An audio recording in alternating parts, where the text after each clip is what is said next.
Hi, it's Monday and we're doing it again. I wanted to stream on this weekend, but it was just too busy, too crazy. We did podcast though, which is important. But it's Monday, streaming board games, and so welcome back to the Nerd Cave here. I left the door open, so there will be cat activity. In fact, Jimmy's already in here. Warning, we may get a special guest on the stream, but you know, he's lying on my treadmill, which he uses as a bed for when I'm playing board games, which is adorable. Oh wait, now he's jumped up on the table, and now he's in the window. Okay, let's see if we can check out here. See, there's Jimmy in the window. You can just see his tail. There you go, Jimmy. You're a star. So the question is, what are we playing? Today, I wanted to get this game to the table for a while because I really dig it. It has some interesting mechanics, despite the fact that it's very similar to every other game I play. I definitely have a type. I really like dungeon crawlers. I really like dice rollers. I really like things with minis.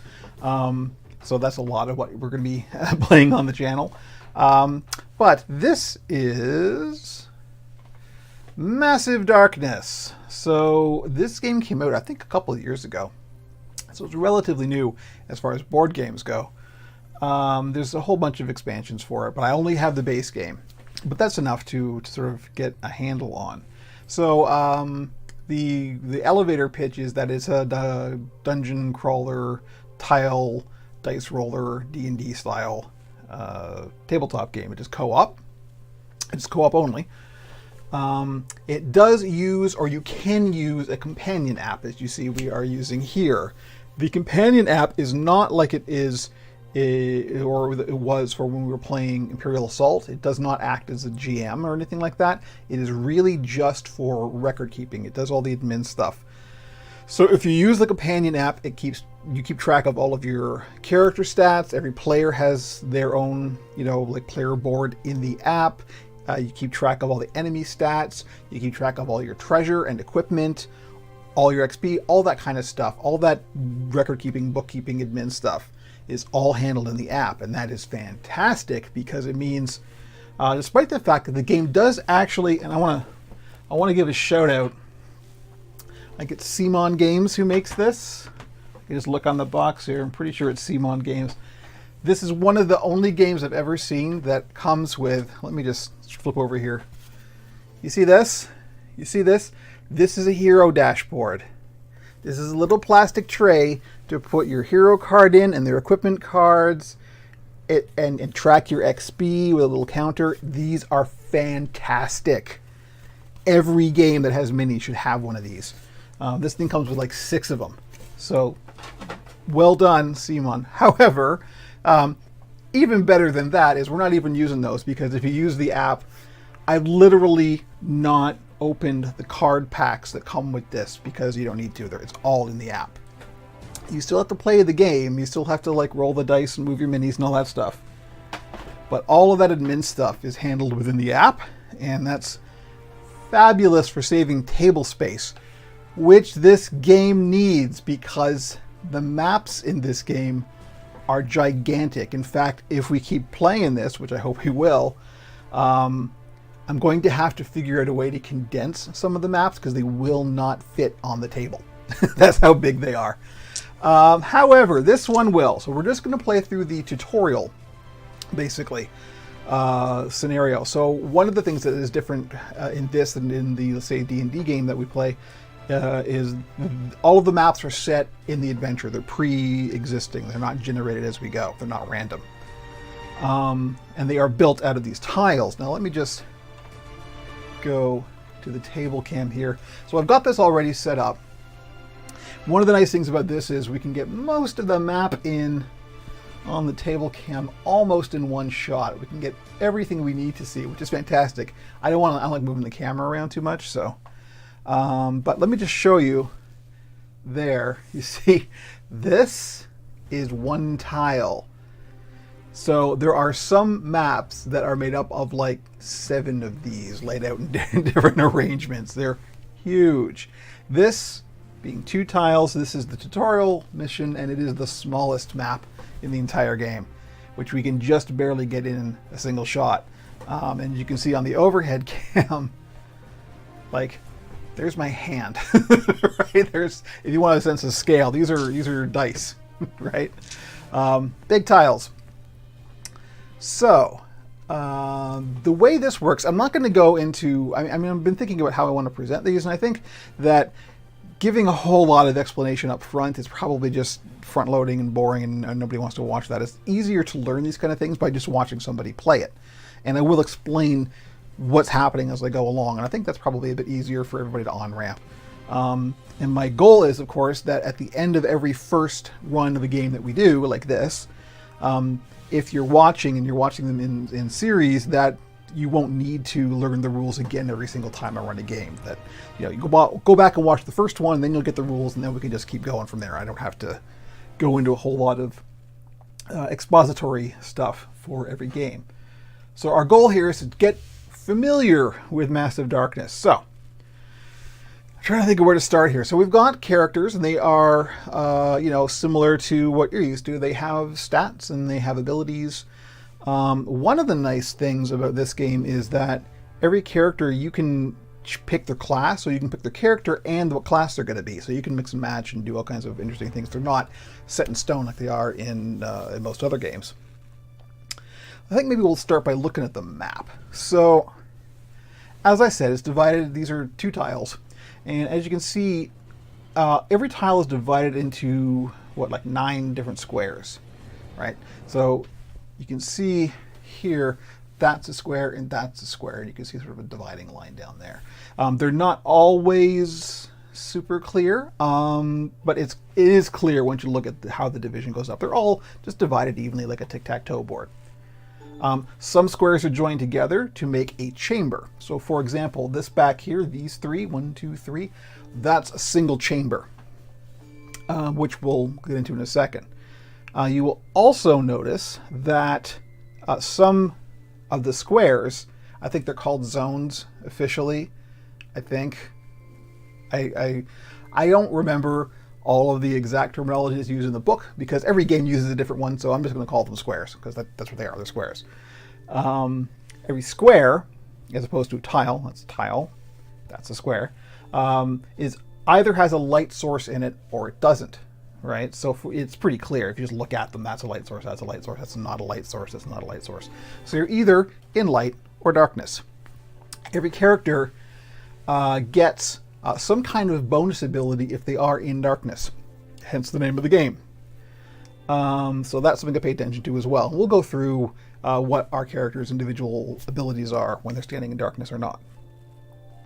So that's the basic structure of a map. Now, you see this little token here. This marks the starting token. So that is the square that all the characters are going to start in to go through the dungeon.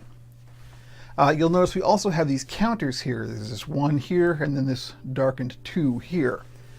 One of the cool mechanics in this game is that the dungeon itself can level up. As you go deeper in, the dungeon becomes a higher level, and the monsters that spawn and the treasures that spawn also get better or higher level as you go through it, which is really cool. So the way that works is any character that ends his or her action or turn on a tile, not square, tile, that is a higher level than the existing level of the dungeon, then the whole dungeon levels up. And when that happens, so let's say one of our characters steps onto this square and ends their turn, we flip over the 2, and we flip over the 1, and now you see the 1 is darkened and the 2 is active, and that means we are operating at level 2 of the dungeon. And we'll see what that means should we get there. We will definitely get there. So the other things are, these tokens here are doors. And if you can sort of look real closely, they look like closed doors. So the way that you spawn monsters into the game is whenever a character opens a door, you then populate the square or chamber that they're in by drawing a door card. And we'll do that. That's done in the app in this case. The door card tells you from the square that you started on, so from the square that you opened the door on, and then deeper through the chamber, what spawns in each square. And we'll see how that works in a second. And that's it. So you have to open a door that spawns all of the stuff in the room. So every mission has an objective, obviously. This one, being the tutorial, is super simple. All we need to do is get into this chamber. Sorry, I'll use the hand that isn't blocking the camera. Get into this chamber and pick up this key. So this token right here has a key on it. We can actually show on the dice cam here. See, there's a key right there. This is the library, apparently, according to the flavor text. So we need to open one of these two doors, get into this chamber, pick up this key. The way you pick things up is you just be on the square that the thing is, and then as an action you can just pick up anything that's on that square. So we need to pick up this key and then get all the way over here to the exit. And as soon as we're on this square to get to the exit, then we're safe. Then we've completed the dungeon. So that seems real simple. It's going to get complicated. Or not complicated, but difficult. 1 second, I'm trying a new tea today, and it's quite nice. Got the Diablo 3 mug going on here, thematically appropriate.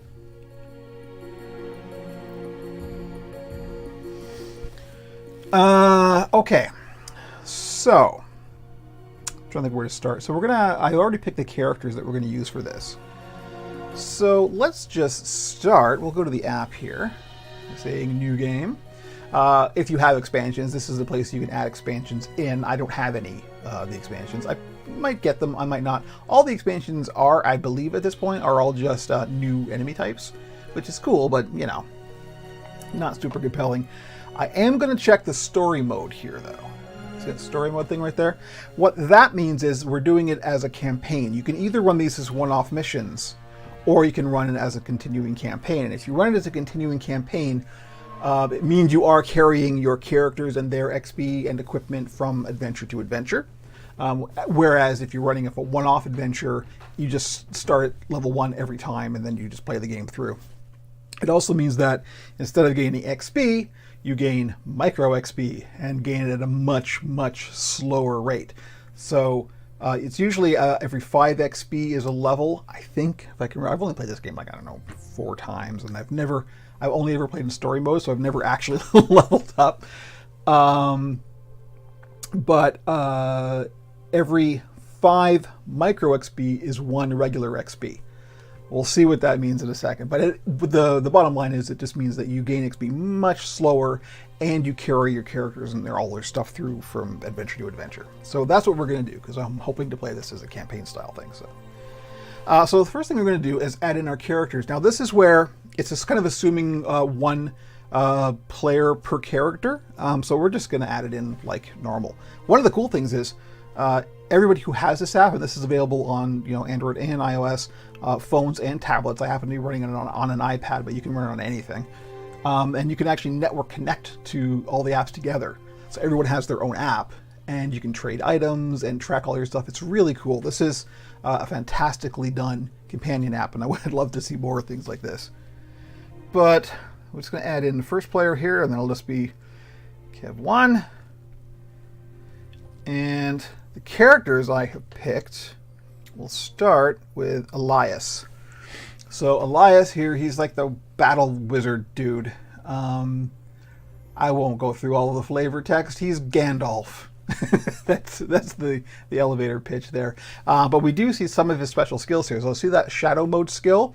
That's attack +1 for every BAM. We'll see what BAMs mean in a second. And he also has this special skill, Zap. Once per activation, he can roll 1, that's an attack dice, or attack die, and deal wounds equal to the number of swords, that's damage, to 1 enemy in line of sight at range 0 to 2. So we'll see what range 0 to 2 is. And that has a recommended class, Battle Wizard. We're going to go with the recommended classes, just to keep things easy. So there's Elias. Now, here's Elias's character sheet. This is where we get to decide if we want to make him a class other than the suggested class. We're not, but there's quite a few classes, and they're all kind of interesting. But we're all going to keep him a battle wizard.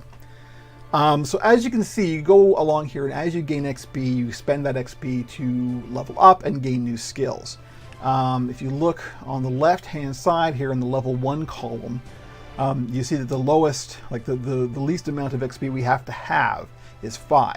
So if we're getting micro XP and every 1 micro XP is 5 XP, it's going to be quite a while before we even get to the point of being able to get the lowest level skill. So we're not even going to worry about that right now, because we're not going to get there in this tutorial, I guarantee, unless something goes really weird, which who knows, it might. One important thing to notice, up in the upper right-hand corner, so there, up the very top there, he has a free class skill, Teleport 2. So that means that he can, as an action, teleport 2 spaces, or 2 squares. And that's important because, well, we'll probably see in a minute, but if you are in a square with an enemy, the enemy cannot move out of that square, and you cannot move out of that square until the enemy is dead, or it can't move until you're dead. So this is really good for running away, because it means that you can't run away unless you have something that lets you move out of a square that has an enemy in it. So this is a really important. This is why I'm picking him for our starting character, because it's entirely possible we're going to have to run away from something. So that's our first, and we're going to add another character, and we'll just call this Kev2. And our second character is going to be Sybil, and she is the Ranger type. So her shadow mode is she gets +2 damage per BAM, and that's something you roll in the dice. We'll see that in a sec. Her special skill, Eagle-Eyed Attack, may re-roll blank results 1 additional time. That is really good. Recommended class, Nightshade Ranger. And there's her character sheet. Again, we're not going to get to any of this stuff this game, but we'll take a look at this when we do. Important is her free class skill, top column here. Slippery. Slippery means you can move out of the square with an enemy in it. So both of our characters that we're starting out with here can escape, and that's super important. That means we're probably going to pass this mission, even if something nasty happens, and we'll see what something nasty means momentarily. So we're just going to start. So when we start, we get the option of picking our starting equipment, and we can pick 2 things for each character. As you can see, they both, switching back and forth, if you look at their character sheets here, the one that's selected has like the flashing dark thing. It's not real clear, but you know, I am switching back and forth between them. So we can pick 2 items for free that we get. They each start out with leather armor. And this is the other thing, he's a battle wizard, so don't worry about putting heavy armor on him. Some armors will have like range restrictions and things, but generally speaking, you want to equip the best armor you have, no matter what class you are, or no matter what, like, you know, weapons you're using. So let's see, we probably want our battle wizard. Okay, so so the 2 slots that you see next to the leather armor here, those are each hand. So you can either dual wield, or you can single wield and do sword and board, sword and shield, or you can do 2-handers. So I think Elias will probably dual wield, because there's no penalties for dual wielding, which is cool. Well, there is in that you can't then wield a shield. So you will be sacrificing some defense if you wanted it for extra attack. But, you know, that's the nature of dual wielding.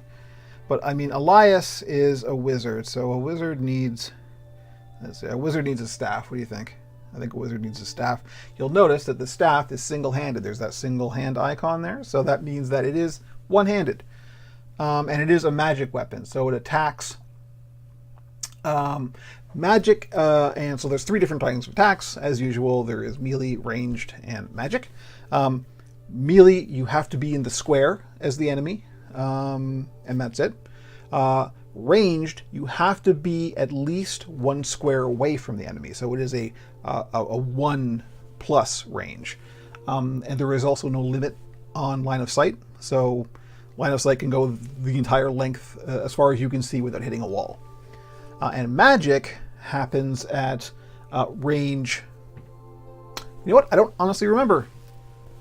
I will. This is why we have these. I think magic is something like you can do a magic attack at range 0, but let's just confirm because that's kind of important for this. I know this is really exciting. Heroes, enemies, zone, shadow mode, moving, line of sight, combat dice. Hang on. It's got to be around here somewhere. Oh, you know what? It's probably going to be in equipment.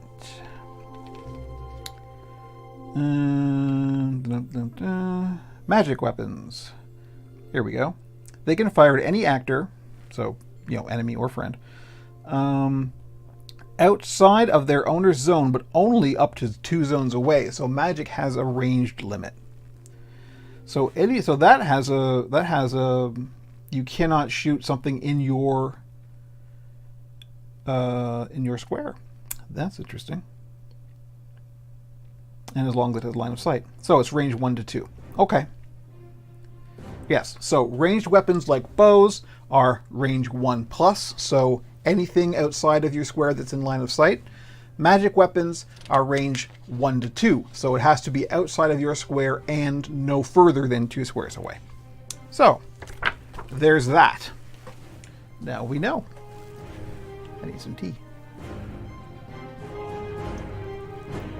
Okay, so as the staff is a magic weapon, that means we can only use that to attack something that is in a square that's not the same square as us. So we are going to take that because, I mean, he's a wizard and all.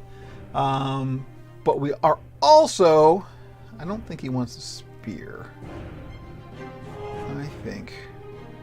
Do we have any swords here? Here we go. Here's a long sword. So he's going to go full Gandalf and do a sword and spear. So the sword is, if you look at the stats at the bottom there, so that sword with the yellow 1 next to it means it's a melee weapon, and you roll a yellow die,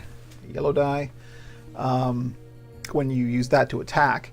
And the nice thing with the longsword is it also has some defense on it. So that means there's defense dice, which are blue and green. There are attack dice, which are yellow and red, and so the color that's on the card determines what you roll. So that means that when we're wielding the longsword, we actually get a little defense when we're attacked. So that's cool. We're going to go with that for sure for Elias.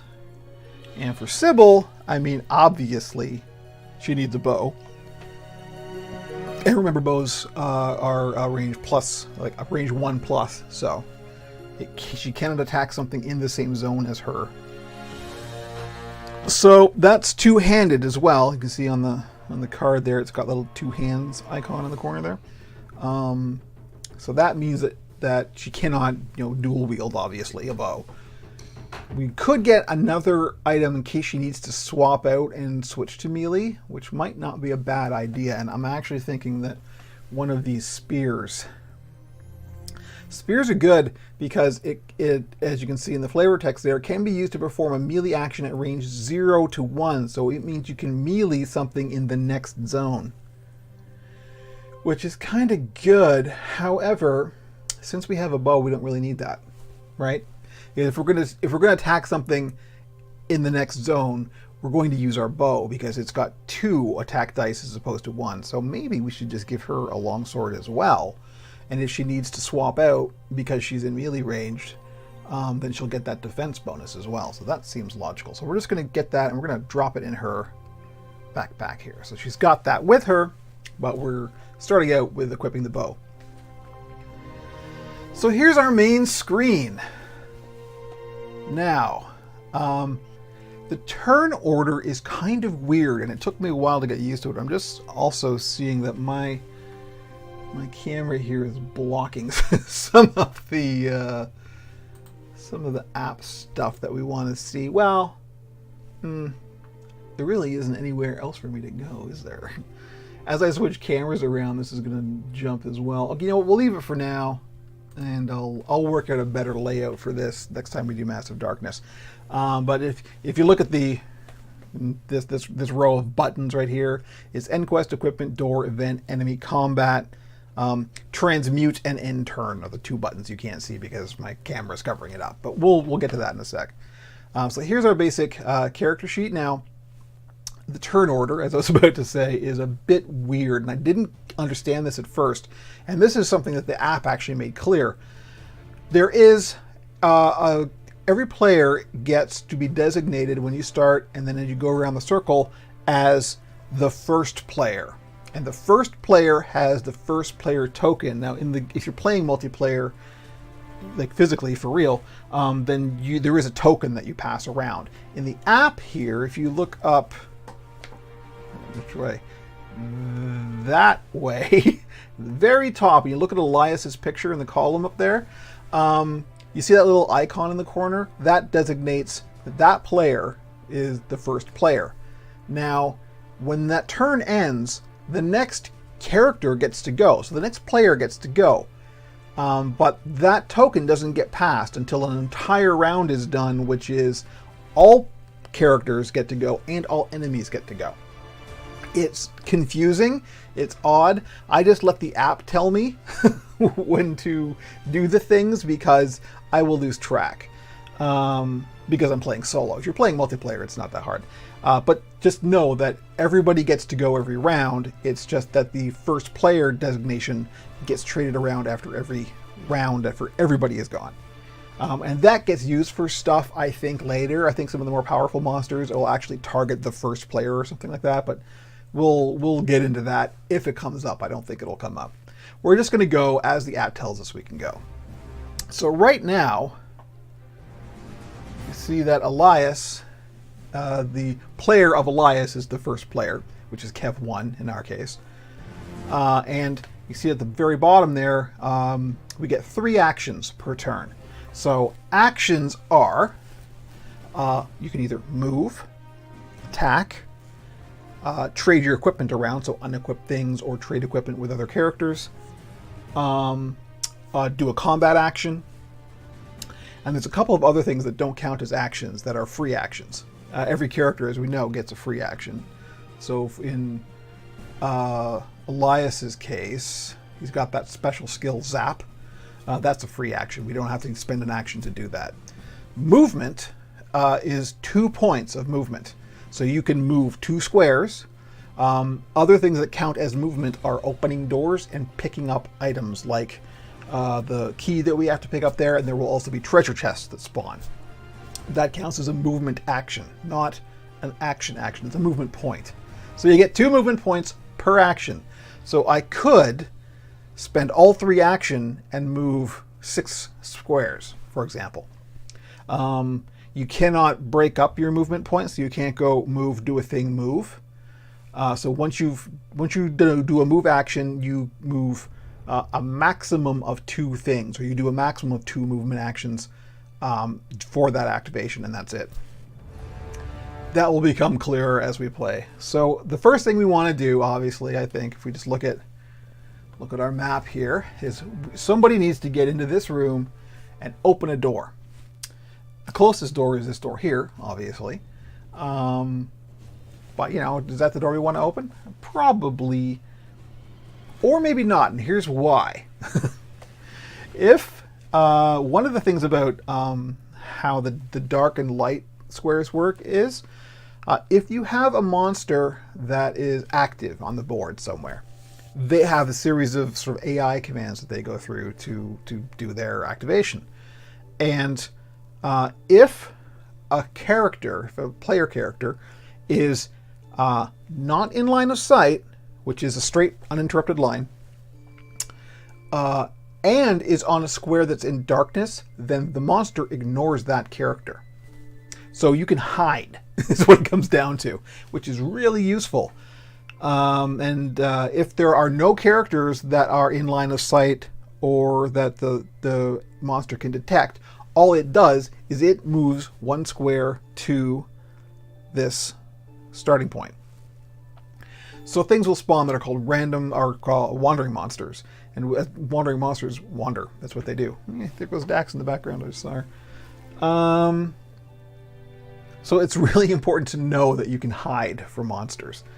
So the thing is, what I'm thinking is if we open this door, if there are monsters that spawn in this square, they're in line of sight of the square that we're on, and we wouldn't be able to hide. So that's not good tactics, right?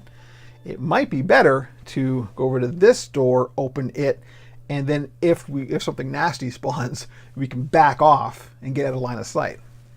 Theoretically, at least. Who knows? This is also a very small map, so we don't have a lot of options for room. So I don't know. We'll see. At any rate, someone's got to go, and it's going to be Elias because it's Elias's turn. As you can see, if I switch to Sybil, like all of her actions are grayed out there, so I can't do anything with her. I have to do Elias's turn first. So Elias is going to do a thing. He's a battle wizard, so he's brave. So we can go 1, 2. That's one action. 1, 2. Open the door. That's 2 actions. And then we have an action if we need to back off, or if we can just walk in there and pick up the key if there's nothing, terrible. So why don't we do that? We're going to spend 1 action to move 1, 2. Remember, 2 movement points per action. We're going to spend another action to move here and open the door. Now, you guys want something truly interesting happens. Trust me, it'll get more interesting. As you can see, I just flipped over the token and it looks like an open door now. So when you open a door, you spawn a door card, and that we will do in the app. So here, we'll go to our door card. We have to draw a door card to tell us what is in the room that we just opened. So, as you can see, there's 3 slots here. So that covers, the biggest any chamber is 3. So this will cover all eventualities. So in the first room, so this is starting from the room that we opened. So in this case, we start from here. If we'd opened this door, we would start from here, but we're starting from here. There are no enemies, but there are 3 treasure chests. So I'm going to take 3 treasure chest tokens, and we'll just put those right on top of the big token for the key. In square 2, there we spawn a guard card and 2 treasures. So we'll put 2 treasures on there. We'll spawn the guard in a moment, and we'll see how that works. And in square 3, no enemy, but 2 treasure chests. One of the things I really like about this game is it has an almost Diablo-like fascination with giving you loot. There's lots of loot in this game, and I dig it. Okay, so we got to spawn a guard in square 2. So that means that we go to the enemy tab here, and we draw a card. And we get Orc Flares. Okay, so these are mobs, and mobs in this game mean exactly the same thing that they mean in MMOs. There's usually more than one. In this case, there is a boss and minions. How many minions there are depend on how many player characters there are. So, if you just look at the picture there, you see the big dude with the staff in the foreground there. He's the boss. So let me see if I can find his mini. I got all the boss minis out over here. He's got a big staff and a skull on his head. That's literally how the minis aren't actually labeled. You just have to. Here we go. Here he is. Here's our. If we go to the dice cam, see. There's our Orc Flare boss. We'll go to the app cam. So I'm putting him in square 2. And he has 2 minions. Now, the way we know it's 2 minions is if you look at the icon just up there, next to the word mob, on the right-hand side, you'll see it's got the little icon of like little goblin dudes and then ×1. What that means is that's player characters ×1. So we have 2 player characters, 2 × 1 is 2. So we have 2 minions that go with him. And this is cool because it means that the game scales to however many players you have, which is super cool. I like that a lot. like I was saying, this game has some really cool mechanics in it that, despite its simplicity as a dungeon crawler, these are really neat. I like these a lot. They add a lot of flavor to the game. So I'm looking for 2 Orc Flayer minions. What do they look like? They're wearing jawbones and they're dual wielding something. All right, let's see. Wearing jawbone. Here we are. These guys. I just want to have a look at our Orc Flayer minions. There they are. So these guys will go in the same square. We'll put the treasure tokens up here. It really doesn't matter where in the square. Just because of the way the mechanics go, you can put them anywhere they fit. So there, we've got our guards spawned. Now, one thing to note is if you look at the Orc Flayer card here, and you look underneath it, there's that little thing under there. That means the boss has spawned with an item. In this case, he spawned with a mace. He's using that mace. And when we kill him, he will drop that mace. But again, really cool. The fact that the boss spawns with an item and he's using that item. It's also not cool in the fact that it adds a yellow dice to his attack pool. So, you know, he's going to hit us with that before we get it. Now, what marks the difference between a minion and a boss is literally nothing. They have exactly the same stats, they have exactly the same dice, they have exactly the same everything, except that you cannot kill the boss until you kill all the minions. You can't even damage the boss until you've killed all the minions. And we'll see how damage works when we get into combat, but that's the difference. The minions are basically meat shields for the boss, and the treasure doesn't drop until the boss is killed. So, pretty standard video gamey stuff. So that's where we are. We opened that door. So Elias still has an action left. So let me go back in the app to Elias's screen here. So what's he gonna do? I mean, those enemies haven't seen us yet. We're not in line of sight.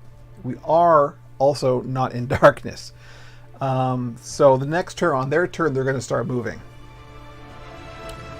So he could go in there, grab all that stuff, and that's it, and just wait to be attacked, because that's 2 actions, or that's 2 movement points to go 1 square and then pick up all this stuff. And then he's basically waiting to be attacked. Or he could spend 2 movement points to move back here, which might be smarter, because that door is closed. So when these guys activate, they're going to move towards the open door. So maybe that's a better play. We can set up an ambush. That seems smarter. So Elias is going to use his 3rd action. We'll just do that to mark he's used his 3rd action to move 1, 2 back here. And so now he is in a square of darkness, so he gets his darkness bonus.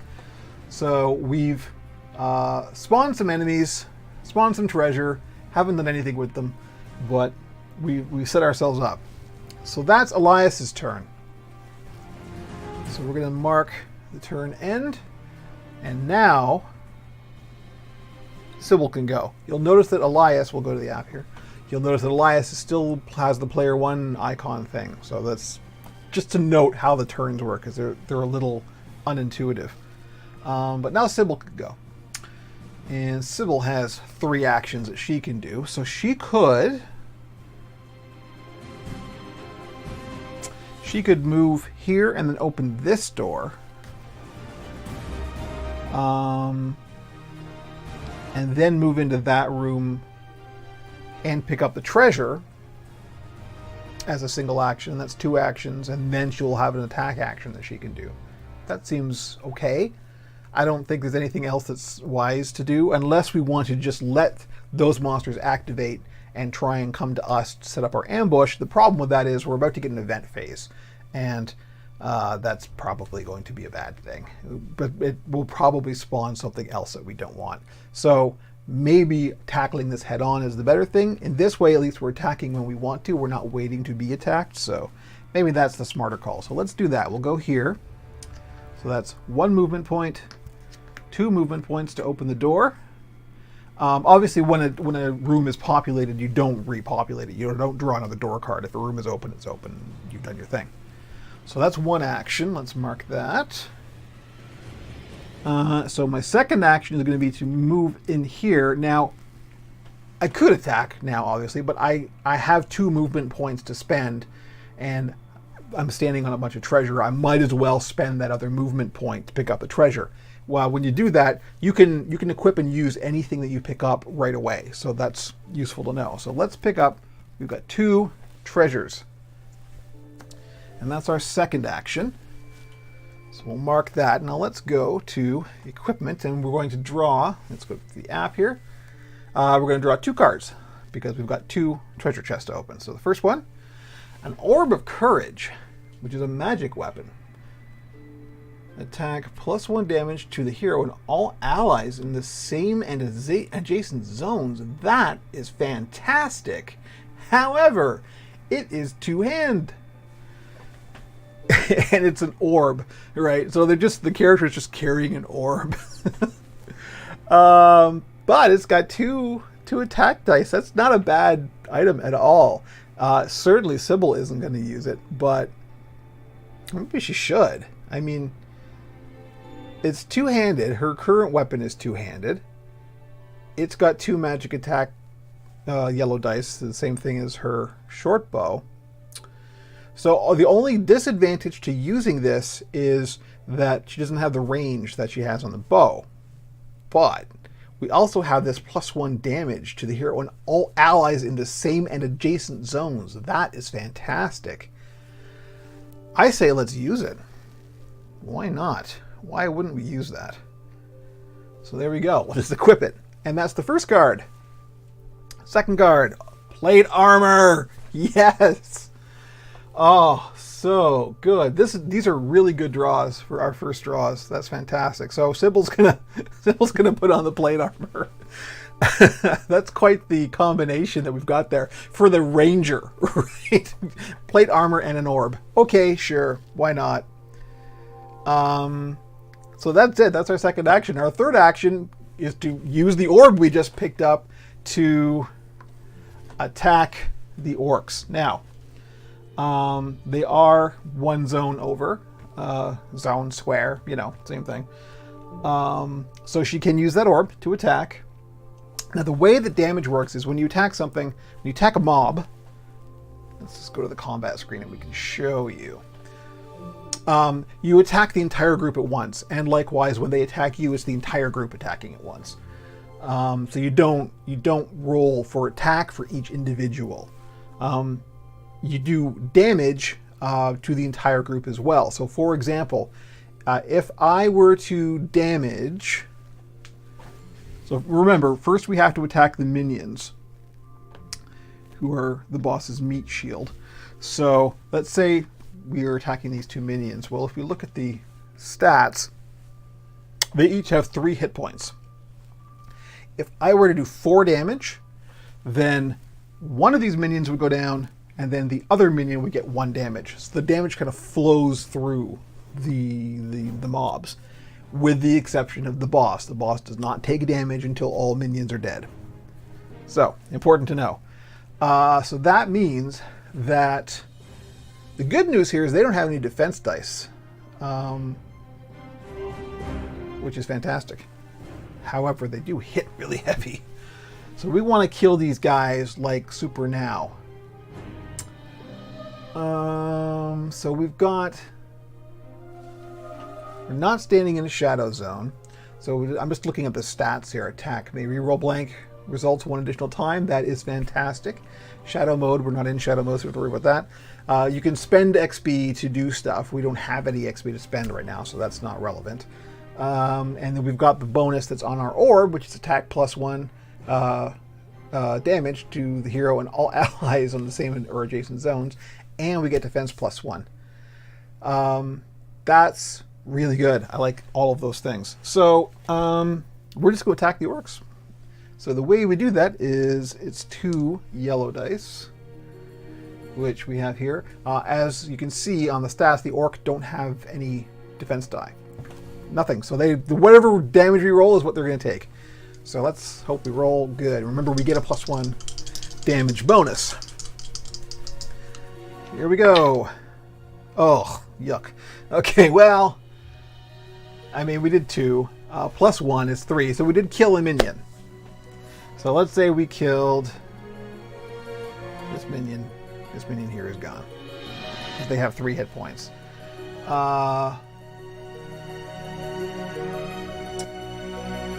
Now, the way that we mark that is, if you look in the lower half here where the orcs stuff is, you'll see there's a health tracker and a unit number tracker. So we're just going to reduce that unit number by 1, so now it's 2. So the app, no, we have to tell the app everything. The app doesn't do anything for us. Now, XP happens when you kill monsters, and for minions, it's whoever killed the minion gets 1 XP. Or in our case, since we're in story mode, we get 1 micro XP. And that is that. Now, the interesting part is, let me just go back and mark off that Sybil's third action has happened. At the end of the turn, your enemy, any enemy that you have attacked that is still alive, gets to counterattack. So that's what's going to happen now, because we've used up all of our actions. Now the enemy gets to counterattack. So this could be real bad for Sybil. Let me look at... So they're both melee, which is good. Let me just double check the rules to see if they get a move and attack or if they just get a move. Yes, they get a move and attack. So they can both move into Sybil's zone and attack, which is real bad news for Sybil. But, you know, this is what happens. This is how counterattack works. So the orc minion will move and the orc boss will move, and they will get an attack. And remember, they attack as a mob, so it's just 1 roll. We don't have to roll twice, thankfully. But they will roll a red and a yellow because of that, was it mace that the boss is carrying. Thankfully, we do get to roll a blue defense die, you know. And we get a +1 defense from some bonus. I think it's our armor. So let's see what happens. Okay, well, not good really at all. So they don't get any bonuses for the enchantments. So see the starburst things, we call those BAMs. Sometimes, like for example in the shadow mode skill for Sybil up there, she rolls BAMs, they count as +2. Those are enchantments. They count as different things depending on what you have equipped and what things are happening. For this roll, those don't mean anything because no one's got bonuses for those. So we rolled 2 defense. We had a +1 defense. However, you'll see that the orcs have a special defender -1 defense ability, so that really cancels out our +1. So we got 2 defense. They rolled 4 damage, so we've taken 2 damage. So on our tracker here, I'm just going to mark off 1, 2 damage. And we'll see what happens when the character is defeated momentarily. But there's the counterattack done. So now we can say end turn. Now the enemies get to go, which is bad. We don't like that because they're still going to attack Sybil. Their first thing they're going to do is try and attack whatever they're nearest. So once again, we're rolling those. Plus, this is the same exact roll that we just did. I think Sybil's going to be in trouble, personally. Oh, yes, Sybil's in trouble. Oh, Sybil's in big trouble. 3 damage, no defense. And even with our +1 bonus, that gets canceled out. The attacker defender -1, so 3 more damage. Sybil's down. Don't. Sybil is down for the count. So we'll see what that means momentarily. If you watched our D&D adventure system stream, this is a very similar system. We basically get 2 resurrections for free. And if a character starts their turn and you don't have any more resurrections, then you lose. So at the beginning of Sybil's next turn, we're going to have to use one of our resurrections. But that's it for that phase. So now we go to the experience phase. This is something that we're not going to need to use for a while because this is where you get to spend any XP that you earned to do stuff, to level up, to buy skills. We don't have any XP. Sybil's got 1 micro XP and that's it. So we don't need to do that. So now we have to end that phase. And now is the event phase. And this is where it can get real bad real fast. Let's find out what happens. Agent Patrol. Search the current level guard deck for an agent card. I've never encountered one of these before. This is brand new to me. Agents are a special thing. And spawn it on the current level token. Shuffle the deck afterwards. If there are no agent left in the deck, shuffle it and spawn a mob card instead. So we have to go and search for an agent. Let me just look at all decks. Guard. I'm not sure where the agents are, to be honest. Great, thanks, game. You threw me a... These are all mobs. All mobs.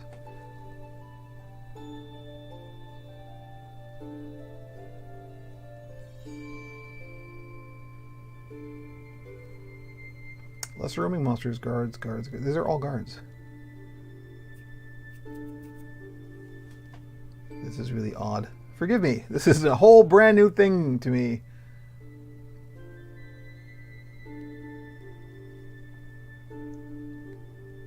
Oh, wait. There we go. There's an agent. There's a goblin agent. Okay. So, this is what we got. Do you want to choose specific equipment cards for Goblin Agent? No. So he'll just spawn with a random thing. Agents do special things. They spawn minions. Oh, you know what? It actually says so on the card right there. At the end of the enemy's phase, spawn a guard on the level token of this tile. So they're tough and nasty and bad. So what does our event card say again? So we've got our agent cards. We spawned it on the current level token. So that means this one that's here. So we've got this goblin dude. Let's see. Goblin agent. What does he look like? Looking at the minis, he's got 2 swords. This looks like him. Yep, that's definitely him. Okay, boom. There's our goblin agent. So we want to take him out fast because he constantly spawns in other monsters. That's the danger of an agent. And also you'll notice that he has 2 times health. So it's 2 times the number of players, just like minions. So 4. He's got 4 hit points. That's not bad. That's not terrible. He also hits pretty hard too. Anyway, so there's our event phase. Yay! He doesn't activate yet, thankfully. He doesn't activate till the enemy phase happens. So he's just standing there. And Elias is in line of sight and in darkness, which is good. We might be able to do something with that. Oh boy. Okay, so that's the end of that phase. So now we move on and we see that the next phase, and now the first player token has moved to Sybil here. So it's Sybil's turn. She is knocked out, so we have to spend one of our resurrections to get her back up. And you'll see up in the upper corner up there, there's that little blue icon with the 2. So that means that's how many resurrections we have. So we'll just reduce that to 1, and she will resurrect. I believe that's an action, so let's mark that off as an action. I'm not 100% on that. I can't imagine that that's free, so we'll just assume. And so she's got 2 more actions. We got to deal with everything. She's obviously going to... she's got a magic attack, so she can't attack something in her zone. Well, in that case, we're going to have to spend another action to move.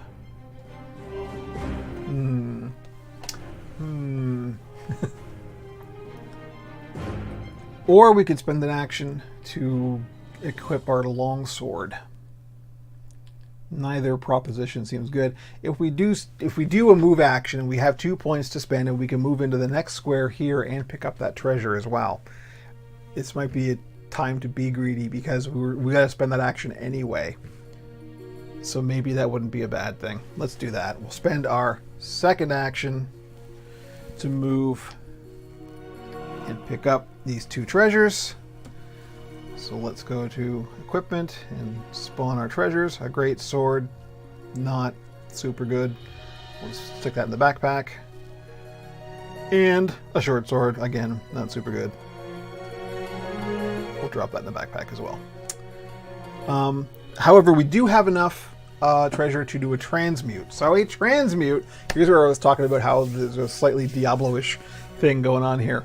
You can take 3 treasure cards and mush them together and get a treasure of the next highest level of the lowest level card that you just smashed up. So if you've got like 2 level 1s and a level 2 card, you can combine them to get a level 2 card. And that's a free action as well. You don't have to spend an action to do that. There's no real point in doing that right now because in a campaign, like in story mode, you cannot equip equipment of a higher level than your current level. So we can get a level 2 thing, we just can't use it. So I don't know, I'm curious anyway. Maybe we should just do the transmute because it's free. So let's take the longsword. No, we don't want to take the longsword. We want the longsword. We want to take the great sword. That we don't want. Oops. What did I just do? Yeah. The great sword we don't want. And the short sword that we don't want. And the leather armor that we don't want. And we can transmute that and we get a level 2 hammer that we can't use. But, you know, we got it. If we ever get to level 2, someone can get a hammer. So that's her second action. So now she can attack those orcs. Or, hear me out, she can spend another action to move and pick up all the stuff in the third square there. Because remember, our goal is to pick up the key that's here and then get the heck out of Dodge. So this may be a point. We've got an agent there who's going to keep spawning in on enemies forever until we kill him, and he's got 4 hit points. I don't know. I'm actually torn as to what to do. I want to kill the orcs. Don't get me wrong. I want to kill the orcs. I mean, they've killed Sybil once. We've only got 1 more resurrection, or we fail. So, maybe running would not be bad. But that's not exciting. That's not a good thing for the stream. Hang on, what am I doing? We got to attack. This is, you know, showbiz, right? We got to attack. So let's do that. Let's go to combat. And so Sybil's going to use her orb of wonder to attack the orcs, which have no defense, which is exactly what we like. Unfortunately, she's not in darkness, so she doesn't get a bonus.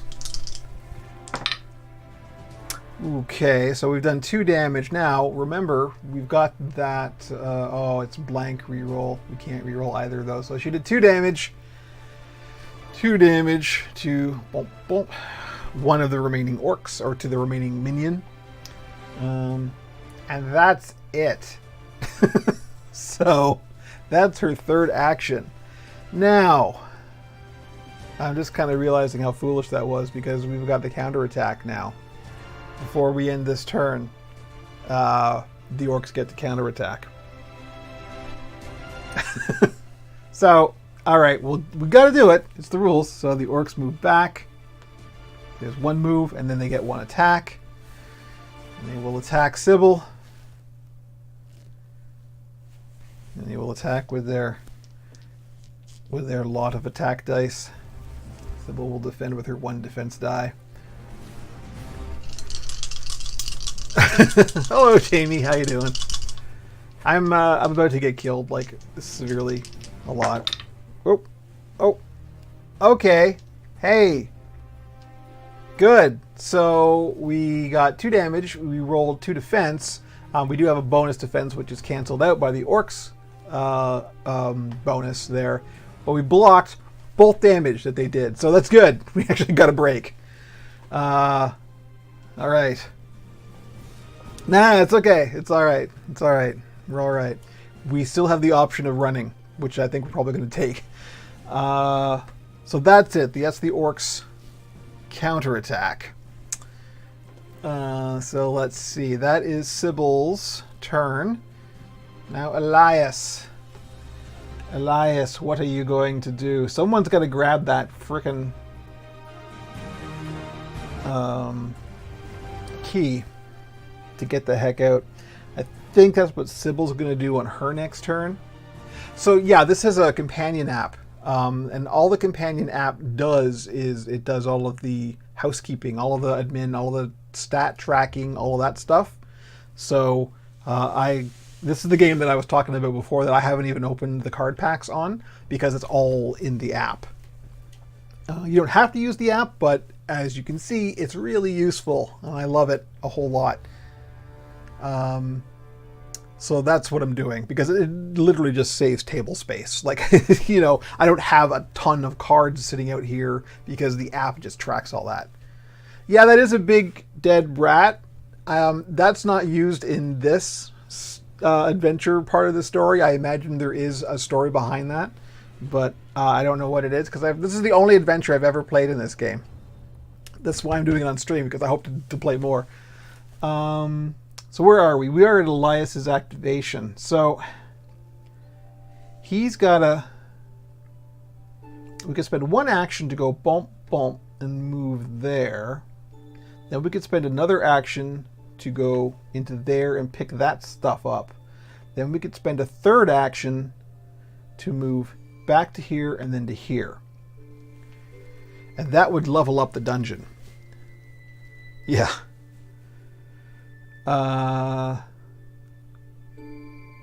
Which is probably bad news, but we're at the point now where we only have one resurrection left and we just need to get the key and get out. Because we're not getting rid of these guys terribly easily. Elias does have, hang on, let me just go to the app here. Elias does have his special zap skill. He gets a free attack. It doesn't count an action. However, remember, if he does that, then at the end of his turn, the enemy gets a counterattack. So maybe not attacking is a good move for this round because we are just at the get the thing and get out. This is the end of the Mines of Moria. It's just like, fuck. So I think maybe what we will do is we will do the full escape. We will just spend all 3 actions on movement points. So our first action, Jamie, I don't know if you probably missed it. So every move action is 2 movement points. So you can do 2 movement things per action. So my first action is going to be boom, bump. And also the only reason I can do that is because Elias has a special ability. Let me find it here. Teleport 2. You can see it up in the corner there. That means he can move past, or he can move out of squares that have an enemy. Normally you can't do that. So that's his first action. His second action is going to be to spend a movement point to move in here and another movement point to pick up all of these things. That's one nice thing is you can, there's no, sorting through stuff. You just pick up everything that's on the floor. So he's going to pick up both the key and 3 treasures. Yeah, It's good. I like it a lot. We will play, like, this will be fairly easy to teach as well. So next time you guys are all over, we'll get a game of this going. We'll get a campaign going because it's really quite easy to get up and running. And the app is free, so go download it. Go grab your phone because all the apps will network together, and you can just have your own character sheet on your phone, and it's fantastic. I love it. So we've got 3 treasures to draw. So let's go back to the app here, and we'll go to equipment. And this is Elias finally gets some treasure. Okay, let's see. We got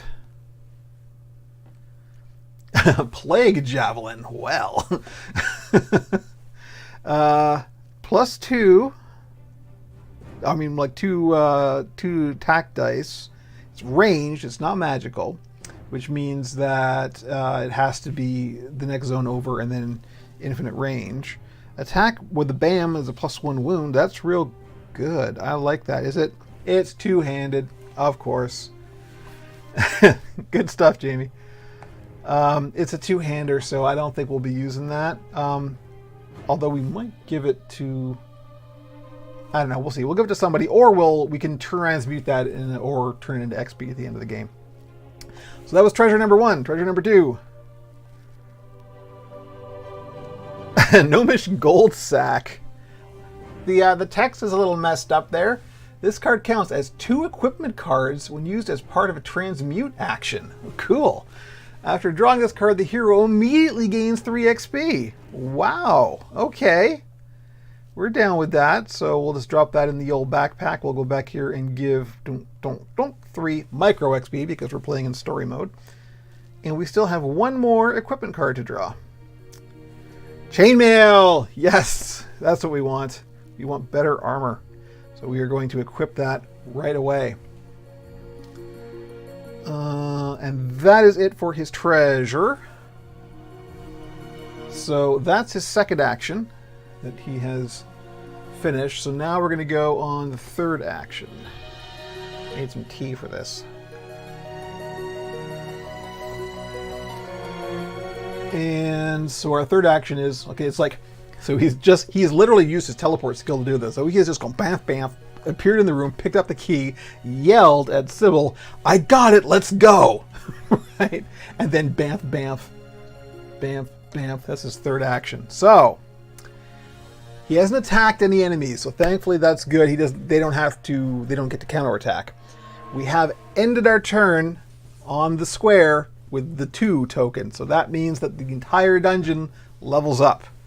So the way we do that is we deactivate the 1, activate the 2, and that means that any enemies and treasure that are spawned from this point on. Yes, a wizard in chainmail. He's a battle wizard. Look, I'll show you. Look, see, battle wizard. He's that kind of wizard. It's okay. It's fine. Don't worry. So now any enemies and treasure that spawn are going to be a level higher. Is what that comes down to. So even more motivation to get the frig out of here. That's Elias' whole turn. We're done. So now the enemies get to go. We're going to start with the orcs. Oh boy. So the orcs are obviously, yes, he is definitely a badass Gandalf. I mean, look at him. He's literally Gandalf. Like Gandalf, full Gandalf. So, you know. The orcs are going to attack Sybil. And that's pretty much all to say about that. So let's go to combat. No, they are going to attack Sybil. So they get a red and a yellow attack dice. She gets a blue defense. And here we go. Oh wait, she's back up to full. Let's not forget that. She got resurrected, so she's back up to full hit points. Oh my goodness. Yeah, well, so this is the smallest dungeon in the game. This is literally the tutorial level. It gets much, much bigger than this. These are 2 tiles. A lot of these maps are like 6 of these, so it's a lot. It gets much bigger than this. Bad news, folks. No defense, 4 damage that we have no blocking of. Oof. Bad. Well, they didn't kill her. 2, 3, 4. But, like, boy, oh boy, do we have to just escape. Yikes. Nasty. Okay. She's not down. That's good. But that was the orcs. Now they took their turn. Now the goblin agent goes. So he's got 4 hit points. He's got 2 attack dice that are melee, so he has to be in melee range. Okay, this isn't so bad because Sybil is in this room over here. So she's not in line of sight. He can't get to her. He probably doesn't even know that she's there right now because he spawned right here. He is in line of sight of Elias. But Elias is also 2 squares away. So let me just double check what the AI says. So enemy phase. He tries to attack a hero. He can't do that. He's a melee. There's nobody in his square. Step 2, move 1 zone towards their target. Well, the only target that he can see is Elias. So he's going to move 1 square towards Elias. Tries to attack again. He can't because he's melee. Then he moves 1 zone towards his target. So he now moves into the same square as Elias, but that is it. He doesn't get an attack. So that's not terrible. However, this is where the agent thing comes in, because you see at the end of the enemy's phase, spawn a guard on the level token of this tile. Which means that a new group of enemies is about to spawn right here. So this is why I picked the 2 characters that have the abilities that allow them to move out of an enemy square, because boy oh boy, we need it. Because this is the end of the enemy's phase. So what we now have to do is go to enemy, and we have to draw a new card. And we got goblin archers. So that's a boss and 2 minions. So let's find the boss. There he is. And let's see what the minions look like. Obviously, goblin archers. They're pretty obvious. So here we go. Yeah, this is the tutorial mission. This is one of those games, I mean, like all other co-op games, but like it's really hard. It's really difficult. I don't want to ever hear anybody else say that like Dark Souls is difficult, because they ain't seen nothing yet. Okay, well, here we go. We've got our goblin archers. There's our boss and 2 minions. So they have only spawned, though. They don't get to activate this round, thankfully. So that is the end of this phase.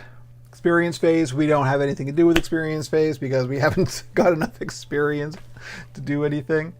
So we end that phase, and now we're into the event phase. Oh boy, this is going to go bad.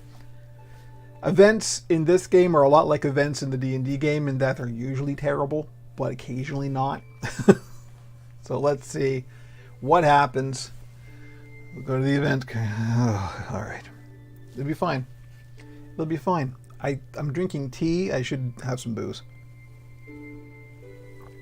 I need a good shot of whiskey for this. Oh no. Forward patrol. Spawn a guard card. Place the enemy on a zone with a token of the current level +1. Current level if a level +1 is not present. So we have to spawn another group of enemies and spawn them on the same square that the goblin archers are. Yeah. I don't know what kind of booze would be okay in tea. Yuck. That's kind of gross. All right, well, let's move the goblin archers up here, because we got to spawn another. Okay, this is actually good. So we've got a repeated enemy. An Orc Flayer's card was drawn, but this type of enemy is already in play. If there aren't enough miniatures, which there are not, because there's only 1 boss per, then we activate them instead of drawing a new group of them. That's actually good-ish for us because it means that we don't have to draw another group of enemies, such as an existing group will do their thing. So that means the Orc Flayers get to go again. The problem is, they're with Sybil, and she has 1 hit point. All right, this may be the first. I don't think. No, all of the streams I've done, we've actually won every mission that we've played on stream. Which, you know, it's a stream, so you know I'm not cheating. This may be the first one that we lose. That's okay. It's all right. You still get some XP, and I think you get to keep some treasure or something. I'll read the rules for what it means if you lose, but you do get to try again. That's the other thing about this game is, so the missions are kind of meant to be played in sequence, but you don't have to. You can play them in any order, and you can also play them multiple times in a row if you want. So it's literally grinding. You can grind in this game for XP and treasure. That's fucking fantastic, or not, depending on your feeling on grinding. So, yeah, no, Sybil's going down. There's no question. We do have 1 more resurrection though, so it's not completely out of the question, but we might lose. Or we might win. So anyway, the orcs are going to attack Sybil again because they're standing right in her square. So, here we go.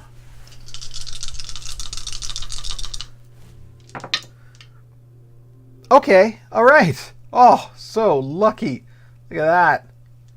1 damage, 1 defense. And so our bonuses and their bonuses cancel out, but no damage. Wow. Okay. She's still standing. The orcs missed. So that means we are back at the end of the phase, and now we get to go. Our heroes get to go. So, thankfully, Sybil has the class skill, the free class skill Slippery, so she can move out of the square that has an enemy in it. Guess what we're gonna do?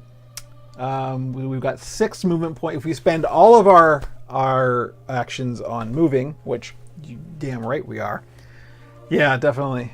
So we go 1, 2, 3, 4. We can get to the exit in all of our actions. So 1 action, 2 action, 3 action. She's on the exit. So, oh, sorry. It's Elias's turn. Never mind. It's Elias's turn. My mistake. Same deal. Same thing. He's going to go. He's going to use his teleport to go bamf, bamf. And so he's on the exit. He's safe. And so he's going to use all of his actions. You know, so no enemies were attacked, so they don't get to counterattack. So that ends his turn. And now it's Sybil's turn. We're going to win. This is unbelievable. We've got hardly any treasure and hardly any XP. So, you know, we're going to want to either do this again or something to get more XP to start leveling up before we move on, because the next mission's way harder than this. But nevertheless, she's going to go 1 action, 2 action, 3 action, and we're safe. Boom, boom, boom. Okay. Wow. That keeps happening on the stream. I keep going, nope, we're not going to win, and then we just squeak through. That's good. I like that a lot. So, now we go to the app, and we go end quest. You have finished the current quest. We have succeeded. So now, between quests, we get to go to the town market. If you fail, you don't get to go to the town market. So what we can do in the town market is we can trade in stuff that we don't want for XP. So, or we can buy stuff, obviously. I don't think we have any gold. Do we have gold? I don't know if we have gold. I know we've got that card that says we have gold, but I don't think we have any gold. That's why we can't actually buy anything. But we can trade in stuff for XP. So who have we got here? Is that Elias? No, here's Elias. Okay. So we have the Gnomish Gold Sack, which counts as 2 equipment cards for a transmute action. Why don't we use that? That's the only thing it's good for. So yes, let's use that. We will trade that in. Oh no, that's for transmute. We don't want to do that, actually. Oops. We want to put that back in our backpack because we want to transmute with that. We do not want to trade that in. The Plague Javelin, however, and the leather armor, I think we only get one of these. Yeah, we only get one. Trade for XP. So let's do that. Yes. And then for Sybil, she'll trade the... Gosh, I don't know. The hammer? It's level 2, but it's going to be so long before we get to level 2. We'll get lots of equipment between now and level 2, so we'll trade that for XP. And that's it. Now we reset and we're ready for the next adventure. So, there we go. How long was that? An hour and 24 minutes. That's not so bad. So that's the introduction to Massive Darkness. I like a lot of the mechanics in this game a whole lot. It is fundamentally simple, and yet it's complex enough to keep you interested. There's tactical stuff, and there's loot, and there's a lot of loot, and I like loot. And anyone who's like a Diablo fan like me, you know it's about the loot. So yes, Jamie, this is on the agenda for us to play as a group, because it's super fun, and it has some pretty amazing looking minis and stuff too. So I think that's going to do it for the stream today. I knew this was going to be a quick one, but I wanted to get this out there because now we've got this on the roster, and so we can mix this up every week and play something different. So the next stream I think is probably going to be Wednesday. We'll see. I might do something tomorrow. Who knows? It's my birthday week, so I'm kind of indulging myself. So we'll see how it goes. But I'm going to close it up here. So thanks for watching, everybody in chat. Thanks for joining. And we'll catch you next time.